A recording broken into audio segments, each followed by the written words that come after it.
7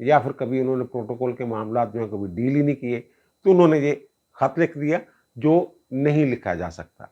اگر جج صاحب خود جائیں پھر ایک خط لکھا جا سکتا ہے، وہ پروٹوکول مانگا جاتا ہے وزارت خارجہ سے، اس کو خط لکھا جاتا ہے کہ جج صاحب جناب فلاں ملک میں جا رہے ہیں، کسی کانفرنس پہ جا رہے ہیں یا کسی نجی دورے پہ جا رہے ہیں، تو ان کے پروٹوکول کا خیال رکھا جائے اس ملک میں بھی، اور پاکستان سے جب روانہ ہوتے ہیں یا درمیان میں کسی جگہ کسی ملک میں وہ سٹے کرتے ہیں عارضی طور پہ، تو وہاں بھی ان کے پروٹوکول کا خیال رکھا جائے۔ یہ آفیشیل لیٹر جو ہے یہ لکھا جا سکتا ہے۔ اور ویسے بھی جج صاحب جب کسی دوسرے ملک میں جاتے ہیں کسی کانفرنس وغیرہ میں شرکت کے لیے، تو وہ ایز اسٹیٹ گیسٹ وہاں جاتے ہیں، اور ہماری جو وزارت خارجہ ہے اس کی ذمہ داری ہے کہ ان کے پروٹوکول کا خیال رکھا جائے۔ اب جو مس کنڈکٹ والی بات میں کر رہا ہوں، میرے خیال میں یہ مس کنڈکٹ نہیں ہے، کیونکہ ڈیزائر جج صاحب نے خود لیٹر نہیں لکھا، یہ سینئر ایڈیشنل رجسٹرار نے لکھا ہے، لیکن ایسی سفارشوں کی بنیاد پہ معاملات گڑبڑ ہو جاتے ہیں۔ جسٹس منیر شیخ صاحب ہوتے تھے سپریم کورٹ کے جج، میں اور عمران شفقت، یہ مشرف کا دور تھا، ان سے ایک دفعہ ملنے گئے، انہوں نے مجھے بتایا کہ جناب جو مشرف صاحب ہیں، جو ان کی حکومت ہے، انہوں نے بڑی چھان بین کی ہے ججوں کے بارے میں۔ ان کا جناب میری بھی انکوائری کروائی ہے انہوں نے مختلف ایجنسیوں سے، اور انہوں نے کہا کہ میرے خلاف ایک ثبوت ان کو مل گیا ہوا ہے۔ ساتھ ہی انہوں نے یہ کہا کہ ججوں کو بہت محتاط رہنا چاہیے۔ اب وہ واقعہ بیان کرتے ہیں، وہ ثبوت کیا ہے؟ وہ کہتے ہیں جناب ہمارے ایک جاننے والے غریب سے لوگ تھے، یہ بڑے شریف، منیر شیخ صاحب بہت ہی شریف جج سمجھے جاتے تھے، اور ایشو لیس تھے، بچے ہیں نہیں تھے، اور بیگم اور دونوں تھے، اور خرچہ کوئی نہیں تھا، سادہ طبیعت آدمی تھے، تو پیسے پوسے کا کوئی ان کو لالچ نہیں تھا۔ وہ کہتے ہیں کہ جناب ہماری ایک جاننے والی خاتون تھی بیوہ، اس کا بیٹا ان دنوں میں بے نظیر بھٹو کے دور میں کچھ وفاق میں محکمے ختم کر دیے گئے، اور پھر سرپلس پول میں ان ملازمین کو بھیج دیا گیا۔ تو وہ جو خاتون تھی اس کا بیٹا 5ویں یا 7ویں گریڈ کا کوئی ملازم تھا، سرکاری ملازم، کلیریکل کوئی جاب ہوگی اس کی۔ تو وہ کہتے ہیں اس نے مجھے کہا کہ جناب وہ کہہ رہے ہیں کہ جو سرپرست پول والے ہیں ان کو نکال دینا آپ، تو آپ میرے بچے کا کہیں پوسٹنگ کروا دیں کسی بھی محکمے میں، انہیں کھپا دیں۔ تو وہ کہتے ہیں کہ میں نے سلیمان فاروقی کو فون کیا۔ سلیمان فاروقی صاحب وزیر اعظم بے نظیر بھٹو تھے اس وقت، ان کے سیکٹری تھے، بعد میں وہ ویسے سیکٹری جنرل بھی رہے زرداری صاحب کے بھی، اور ایڈیشنل سیکٹری جنیجہ کو بھی وہ رہے، بڑے مشہور آدمی ہیں۔ تو انہوں نے، وہ کہتے ہیں جناب میں نے کہا یار یہ بچہ ہے، اس کا کوئی معاملہ کر دیں، اور منظوری وزیر اعظم نے دینی ہوتی تھی۔ تو وہ کہتے ہیں جناب انہوں نے مجھے کیسے پکڑا ہے؟ انہوں نے کہا کہ جناب جو سلمان فاروقی صاحب نے سمری بنائی اس بچے کو کسی محکمے میں بھیجنے کی، تو اس میں میرا نام لکھ دیا جناب آنریبل جسٹس منیر شیخ جو ہیں ان کی یہ ڈیزائر ہے کہ ان کو وہاں بھیج دیا جائے۔ وہ کہتے ہیں جناب وہ جو سمری ہے وہ مشرف صاحب نے نکلوا لی میرے خلاف۔ اس طرح کا انہوں نے واقعہ بیان کیا، اور کہا تھا پھر وہ معاملہ رفع دفع ہو گیا تھا۔ اور دوسرا جو میں کہتا ہوں جج کام کیسے کرتے ہیں، یہ یوسف رضا گیلانی صاحب جو ہیں یہ وزیر اعظم پاکستان تھے، اور لاہور ہائی کورٹ کے ایک جج صاحب جو ہیں وہ حج پہ جانا چاہتے تھے۔ اب امبیسی جو ہے سعودی امبیسی، انہوں نے ویزے جو دینے تھے جو وہ بند کر دیے، اور شاید امبیسی بھی کسی وجہ سے پاکستان میں بند کر دی گئی، مجھے تھوڑا سا یاد پڑتا ہے۔ اب انہوں نے یہ کیا، جج صاحب نے کہا کہ میں نے تو جانا ہے اور میری فیملی نے جانا ہے، چاند ایک عزیزوں کا عرب ہے، کوئی 5-7 بندے ہیں، ہم نے جانا ہے حج پہ، تو یہ تو کام خراب ہو گیا ہے۔ تو پھر انہوں نے جو ان کے سیکٹری تھے انہوں نے رابطہ کیا لاشاری صاحب سے۔ لاشاری صاحب جو ہیں وہ سیکٹری تھے وزیر اعظم کے، انہوں نے انہیں بتایا کہ جناب یہ اس طرح معاملہ ہے اور جج صاحب جانا چاہتے ہیں اور ان کی فیملی جانا چاہتی ہے، تو اس کا کیا کیا جائے۔ لیٹر نہیں لکھا، انہوں نے فون پہ انہیں کہا، اور پھر لاشاری صاحب نے ایک نمبر دیا انہیں کہ جناب فلان نمبر پہ اپنے ڈاکومنٹس جو ہے نا واٹس ایپ کر دیں وہاں پہ، اور پھر دوسرے دن ویزا آ گیا ان کا، اور وہ حج میں چلے گئے۔